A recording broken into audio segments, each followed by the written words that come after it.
Programang ito ay rated SPG. Striktong patnubay at gabay ng magulang ang kailangan. Maaaring may masiselang tema, lengguwahe, karahasan, sexual, horror o droga na hindi angkop sa mga bata. Kumusta at welcome back sa aking munting channel. Narito ang aabangan natin sa EPJ Batang Quiapo. Roberto walang pag-alinlangan na inamin na siya ang may kagagawan ng sunog. Ginawa niya raw ito upang mapaalis ang mga nakatira sa lugar at tuluyan na niyang mabawi ang lupa para sa sarili niyang interes. Ipinahayag naman ni Miguelito na magpadala siya ng mga relief goods para sa mga nasunugan, pero hindi ito kusang loob na ibinigay ni Miguelito kundi para kumita. Ibinunyag ni Miguelito na tinubuan nila ang mga relief pack para mas lalong malaki ang kanyang kita. Samantalang dumating na ang araw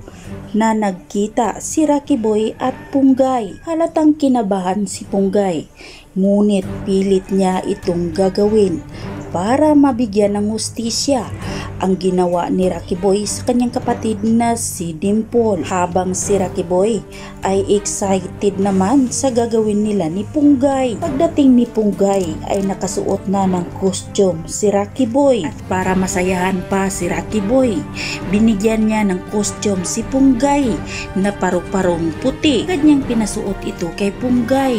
Bumalik naman agad si Punggay sa kwarto kung nasaan si Rocky Boy. At doon ng pagpasok pa lang ni Punggay, bigla siyang hinablot ni Rocky Boy. Nagulat na lang si Punggay kaya agad niyang tinanong si Rocky Boy kung ano ang ginagawa niya. Sinabi ni Rocky Boy na magrurumbulan sila.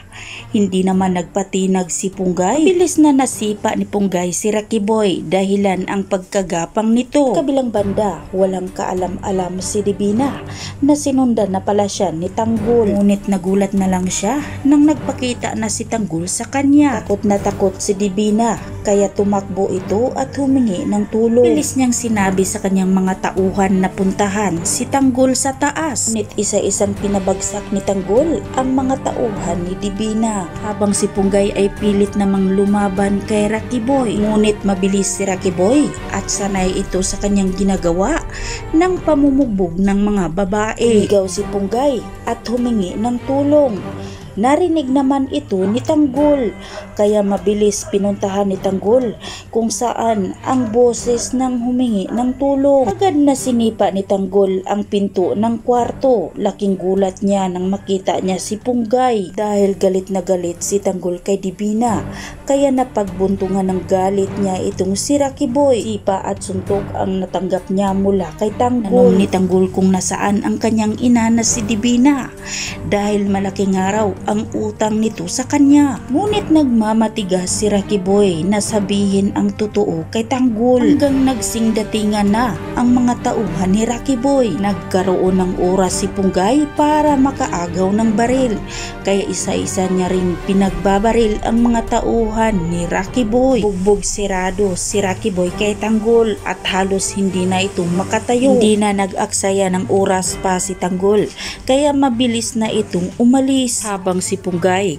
ay nagkakaroon din ng oras para tumakas. Tumalon siya mula sa taas kaya dito na siya nasagip ni Tanggol.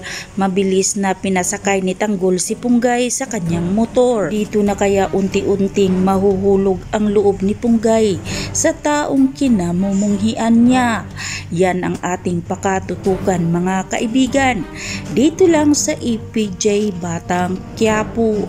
At wag po sana niyong kalimutan na i-like, i-share at pahingi na rin ng isang subscribe. Maraming salamat.